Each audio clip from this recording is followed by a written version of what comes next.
Coach, if you would begin with an opening statement, and we'll open for questions. Well, first off, congratulations to Dave and Baylor. They played a great game today. He had them ready to go. Magnificent defensive performance by them. I mean, 10 sacks, 4 turnovers. You know, we're into analytics, and I bet you don't ever win a game, you know, with that happening. So congratulations to them, well deserved. You know, we had the perfect storm of, like we just said, 10 sacks, 4 turnovers, you know, 3 times in the red zone, you know, early on, and not only do we not get any points, we actually give them 7 with the pick 6. So, you know, your defense can't play lights out forever. You know, eventually the ball broke and we gave up big plays. So it's just a shame. It is what it is. Obviously, Matt's injury, you know, is disappointing for the team, for him, you know, so we didn't do a good enough job calling plays around Luke and making plays. You know, tough situation to put him in, but again, congratulations to them. I'm not going to sit up here and say, you know, talk about our miraculous season. We did some neat things, special things, some great memories, but we didn't finish it, and that's what we came here to do, not just to get a participation trophy. So, you know, not real excited. Our first question will come from Dave Ubben of the Athletic. Yeah, Lane, did you get a sense of what Matt's injury was? And do you know if he has ESDI or any other sort of insurance? Yeah, I'm not going to get into Matt's insurance. He does. You know, this does not appear to be that type of injury where that would ever be a factor. You know, his X-ray was negative. You know, he just wasn't able to go, so I don't think that that's a factor. We'll move along to John Sokolov of WCBI. Hey, Lane, what were your emotions when you saw Matt get injured? I know you were obviously very much so involved in the game, but what were your emotions seeing that, and how tough was that for you? You know, I probably didn't do a good enough job. That's obviously a difficult situation, you know, especially when a kid's playing in the game. You know, so my mind raced with a lot of thoughts right there, you know, and that's just for my love for him, just like I would if it was my own son in that situation. So, you know, maybe I didn't do a great enough job with the team because, you know, I was really hurting for him in that situation because I know how much he's put into it, how much it means to him, and for that to be taken away like that, you know, really sucks. Next up will be Nick Suss from the Clarion Ledger. Flip side of it, Lane, just how do you evaluate what you saw from Luke? I know you haven't got to watch the tape yet, but first big exposure. What you think of the impression? I thought Luke did some good things once he got playing a little bit and made some out of rhythm plays, you know, running around. That's a hard setting. That's a really great defense. They give a lot of people problems. You know, not many people score a lot of points. Like I said, coming in, this would be like an NFL game. I thought more low scoring. You know, you're going to have to protect the football, play field position at times, you know, which we weren't real aggressive in the 4th down stuff because of that. And, you know, we screwed it up. Like you said, you're going in to kick another field goal at least, and we get a ball tip for a pick 6, you know, and miss 2 field goals. So that right there obviously changes the outcome of the game a lot. Go now to Michael Katz of the Northeast Mississippi Daily Journal. Lane, obviously, you know, not the way you would have liked to see Matt's last game kind of go, but just you've talked a lot about him this season, kind of what he's meant to this program now that his Ole Miss career is done. I mean, how could you best sum up what Matt has meant to Ole Miss? You know, he's been unbelievable, and things that you don't see. You know, besides the playing, just how he is. And, you know, I had a cool moment this morning in the team meeting, just listening to him talk. And, you know, I told our own coaches, you know, and players, you can be a freshman and you're supposed to listen to the leaders. You can be a 50-year-old coach and you should listen to this guy. I mean, what he said today to the team about after last season, after the Outback Bowl win, all he wanted to do was come back and impact players the way that Elijah Moore impacted him off the field as a person. So, He's just real special.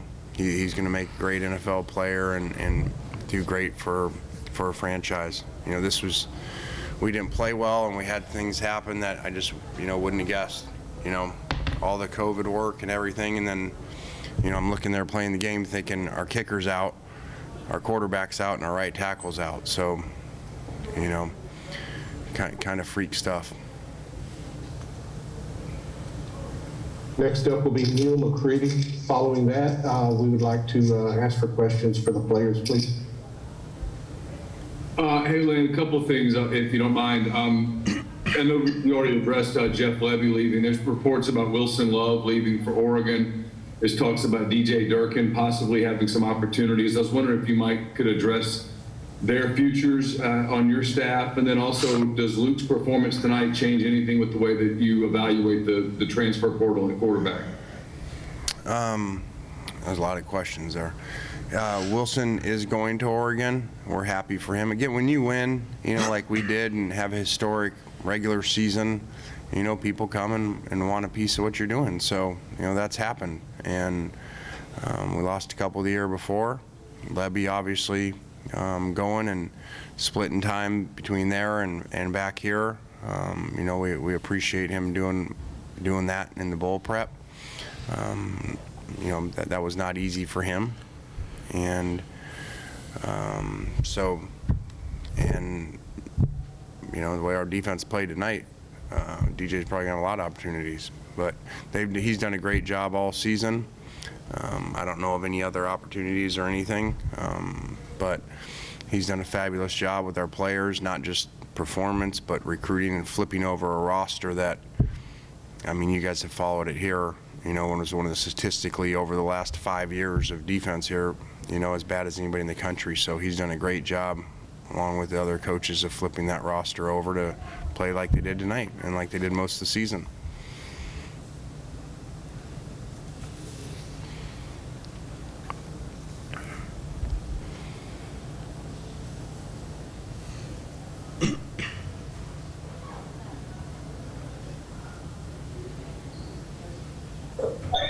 Lane, the Luke Altmaier part of this, kind of going off what Neil said a little bit there, but did you see enough from him tonight where you would be confident in him being your future starting quarterback?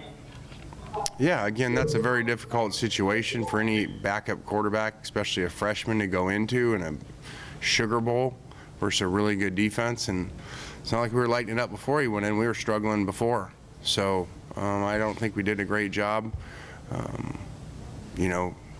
game planning, and I thought they did a great job, and, I thought it showed up. They outcoached us today on that side of the ball. And Dave's done that to a lot of people, including myself at times.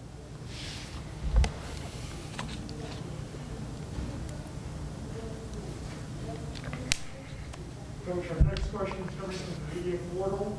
Tonight, and this is for both players. Tonight didn't go the way you wanted it, but can you take any comfort in still having one of the best seasons in Ole Miss history? Chance, you can start. Yeah, I think that's something to be proud of, but I think Coach Kiffin kind of hit it on the head where, no one really cares about how you start something. At the end of the day, it's about how you finish it, and it's a long time to have a bad taste in your mouth. So I'm sure when we take a step away from this and get some distance, I'm sure we could pick out some positives, but for right now, it's not great. Same with Chance said. We had 10-2 to good. That's good, but we all wanted to win this Sugar Bowl, so yeah. And then we do have one more media portal question. This is for both of you also. How much of an impact on your team was it when your quarterback goes down, your star quarterback goes down? I'll take it. Yeah, Matt's a special player, special leader and a special player. So when he's not there, he brings a lot of juice to the team and obviously a lot of excitement and a lot of hope. I think guys had a lot of trust in Luke, and I'm personally proud of how he stepped in there. I think Coach Kiffin said it's a really difficult situation. He's a young guy, and I'm proud of him. But when Matt went down, that was tough.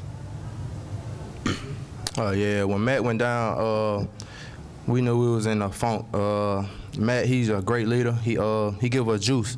he run our offense, so we knew it was gonna be tough when he went down.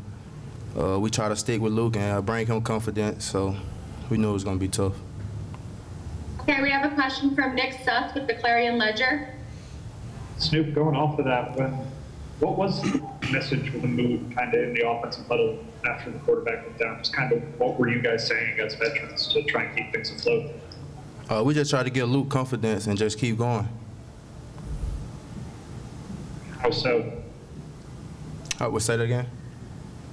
How did you do that? We just try to have his back and play hard as we can. Okay, the next question's from David Ubin with The Athletic. Yeah, for the players, what was it like having Matt on the sidelines after he got hurt, and what was he saying? When he came back, he was just down, like, because he wanted to beat out there. But we kept telling him, we got him, we're going to win the game for him. But obviously that didn't go our way. But with him being out there, come back out there, and just try to support us, it was big for us. Okay, we have a question from Neil McCready. Go ahead, Neil. Yeah, for both of you guys, I was curious if you have gotten to a point where you've made decisions about what you're going to do moving forward, and if you haven't, kind of what's your timetable and the process, I guess, you plan to use to make that decision? That's for another day. Yeah, right now just kind of taking in this loss, so that's about it.